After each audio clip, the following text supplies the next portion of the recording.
ज़माने से क्यों पूछें कि हमारी क्या कहानी है, हमारी पहचान तो सुनो सिर्फ़ हिंदुस्तानी है।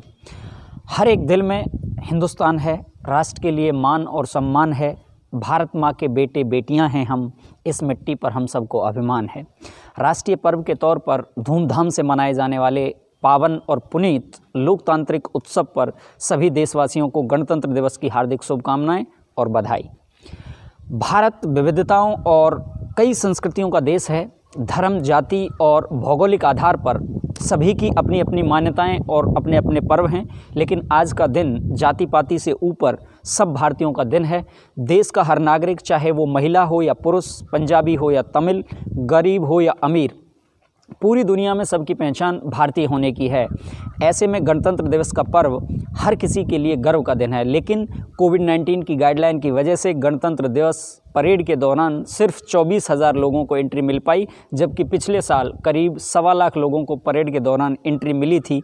इस वर्ष गणतंत्र दिवस परेड भारत की स्वतंत्रता के 75 वर्ष में हुई, जिसे पूरे देश में आज़ादी का अमृत महोत्सव के रूप में मनाया जा रहा है। पहली बार भारतीय वायुसेना ने फ्लाई पास्ट के दौरान कॉकपिट का वीडियो दिखाने के लिए दूरदर्शन के साथ समन्वय किया।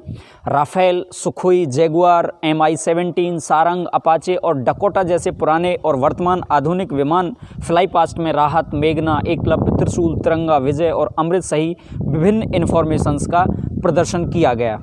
पहली बार परेड में सांस्कृतिक कार्यक्रम के दौरान प्रदर्शन करने वाले कलाकारों का चयन राष्ट्रव्यापी प्रतियोगिता के जरिए किया गया। प्रतियोगिता वंदे भारतम 2323 समूहों में लगभग 3,870 नर्तकों की भागीदारी के साथ जिला स्तर पर शुरू हुई थी, जिसमें कलाकार नवंबर और दिसंबर में 2 महीने की अवधि में राज्य और जोनल स्तर तक के कार्यक्रमों में पहुंचे और अंततः 480 नर्तकों का उनमें से चयन किया गया, जिन्होंने राजपथ पर परेड के दौरान अपनी प्रतिभा का प्रदर्शन किया। इस खास मौके पर हर साल इंडिया गेट से लेकर राष्ट्रपति भवन तक राजपथ पर भव्य परेड होती है। इस परेड में भारतीय वायुसेना, भारतीय सेना, नौसेना आदि की विभिन्न रेजिमेंट हिस्सा लेती हैं। 26 जनवरी के दिन का मुख्य आकर्षण परेड होती है, जो कि दिल्ली के राजपथ से निकलती है और इंडिया गेट तक जाती है। इस साल परेड में 16 सैन्य दलों और 17 मिलिट्री बैंड तथा विभिन्न राज्यों, विभागों और सैन्य बलों की 25 झांकियों को शामिल किया गया। इस दिन राष्ट्रपति राजपथ पर झंडा फहराते हैं। कार्यक्रम में भारतीय सेना, भारतीय नौसेना, भारतीय वायुसेना के द्वारा भारत की सांस्कृतिक और सामाजिक विरासत का प्रदर्शन किया जाता है। इसके साथ ही राजपथ पर विभिन्न प्रकार की झांकियाँ निकलती हैं, जो उनके राज्यों की संस्कृति को दिखाती हैं। गणतंत्र दिवस पर पहली परेड कब और कहाँ हुई थी, ये सवाल भी अक्सर हमारे मन में आता है। यूँ तो हर साल गणतंत्र दिवस की परेड राजपथ पर होती है, लेकिन सबसे पहली परेड इरविन स्टेडियम में हुई थी। हालांकि इसके बाद के सालों में भी परेड का स्थान बदलता रहा। 1950 से लेकर 1954 के बीच गणतंत्र दिवस परेड का आयोजन कभी किंग्सवे कैंप, कभी लाल किला, तो कभी रामलीला मैदान में होता रहा है। वर्तमान में परेड की स्थिति को अगर हम देखें तो 1955 के बाद से गणतंत्र दिवस की परेड रायसीना हिल्स से शुरू होकर राजपथ, इंडिया गेट से गुजरते हुए 8 किलोमीटर की दूरी तय करके लाल किले पर खत्म होती है। संविधान लागू होने के बाद देश के पहले राष्ट्रपति डॉक्टर राजेंद्र प्रसाद ने 26 जनवरी 1950 को 21 तोपों की सलामी के साथ ध्वजारोहण करते हुए देश को पूर्ण राज्य घोषित किया था। संविधान सभा, जिसका उद्देश्य भारत के संविधान का मसौदा तैयार करना था, उसने अपना पहला सत्र 9 दिसंबर 1946 को आयोजित किया। अंतिम सत्र 26 नवंबर 1949 को समाप्त हुआ और फिर 1 साल बाद संविधान को अपनाया गया। भारत 26 जनवरी 1950 को सुबह 10:18 पर एक गणतंत्र राष्ट्र बना। उसके ठीक 6 मिनट बाद 10:24 पर डॉक्टर राजेंद्र प्रसाद ने भारत के पहले राष्ट्रपति के रूप में शपथ ली।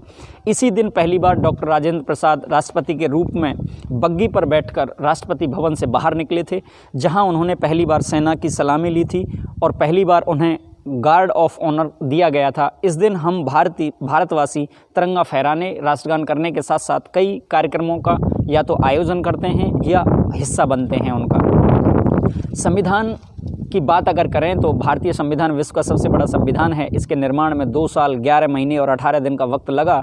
308 सदस्यों के योगदान से ये अति महत्वपूर्ण कार्य संपन्न हो पाया। संविधान के जरिए ही भारत को लोकतांत्रिक, संप्रभु और गणतंत्र देश घोषित किया गया था। सारनाथ में बने अशोक स्तंभ को भारत का राष्ट्रीय चिन्ह भी 26 जनवरी 1950 को ही घोषित किया गया था। देश में आज जिस संविधान के अनुसार कार्य किया जा रहा है, कई सुधारों और बदलावों के बाद कमेटी के 308 सदस्यों ने 14 जनवरी 1950 को हाथ से लिखे कानून की 2 कॉपियों पर हस्ताक्षर किए, जिसके 2 दिनों बाद 26 जनवरी को यह देश में लागू कर दिया गया। 26 जनवरी के महत्व को बनाए रखने के लिए उसी दिन को भारत को एक लोकतांत्रिक पहचान दी गई। संविधान के लागू होने के बाद पहले से चले आ रहे अंग्रेज़ों का कानून गवर्नमेंट ऑफ इंडिया एक्ट 1935 को भारतीय संविधान के जरिए भारतीय शासन दस्तावेज के रूप में बदल दिया गया। इसलिए हर साल हम सब भारतवासी 26 जनवरी को गणतंत्र दिवस के रूप में मनाते हैं। राष्ट्रीय पर्व के रूप में गणतंत्र दिवस का एक अपना विशेष महत्व है। गणतंत्र दिवस स्वतंत्र भारत की भावना का प्रतीक है। इसी दिन 1930 में भारतीय राष्ट्रीय कांग्रेस ने पूर्ण स्वराज की घोषणा की थी। ये दिन भारतीय जनता को लोकतांत्रिक तरीके से अपनी सरकार चुनने की शक्ति की भी याद दिलाता है। देश में इस दिन राष्ट्रीय अवकाश भी होता है। 26 जनवरी 1950 में इस दिन संविधान लागू किया गया था, जिसके कई कारण थे। देश स्वतंत्र होने के बाद 26 नवंबर 1949 को संविधान सभा ने संविधान अपनाया। वहीं 26 जनवरी 1950 को संविधान को लोकतांत्रिक सरकार प्रणाली के साथ लागू किया गया। इस दिन भारत को पूर्ण गणतंत्र घोषित किया गया। 26 जनवरी को संविधान लागू करने का एक प्रमुख कारण यह भी है कि सन 1930 में इसी दिन भारतीय राष्ट्रीय कांग्रेस ने भारत की पूरी तरह की आज़ादी की घोषणा की थी। इंडियन नेशनल कांग्रेस के जरिए एक सभा का आयोजन किया गया था, जिसमें आम सहमति से इस बात का ऐलान किया गया कि अंग्रेज सरकार भारत को 26 जनवरी 1930 तक डोमिनियन स्टेट का दर्जा दे। इस दिन पहली बार भारत का स्वतंत्रता दिवस मनाया गया था। 15 अगस्त 1947 को आज़ादी मिलने तक 26 जनवरी को ही स्वतंत्रता दिवस मनाया जाता था। 26 जनवरी 1930 को पूर्ण स्वराज घोषित करने की तारीख को महत्व देने के लिए 26 जनवरी 1950 को संविधान को लागू किया गया और 26 जनवरी को गणतंत्र दिवस घोषित कर दिया गया। एक सप्ताह तक चलने वाला ये गणतंत्र दिवस का कार्यक्रम आमतौर पर 24 जनवरी से राष्ट्रीय वीरता पुरस्कार पाने वाले बच्चों के नाम के ऐलान के साथ शुरू होता है, लेकिन इस बार 23 जनवरी को नेताजी सुभाष चंद्र बोस की जयंती से शुरू हो गया है।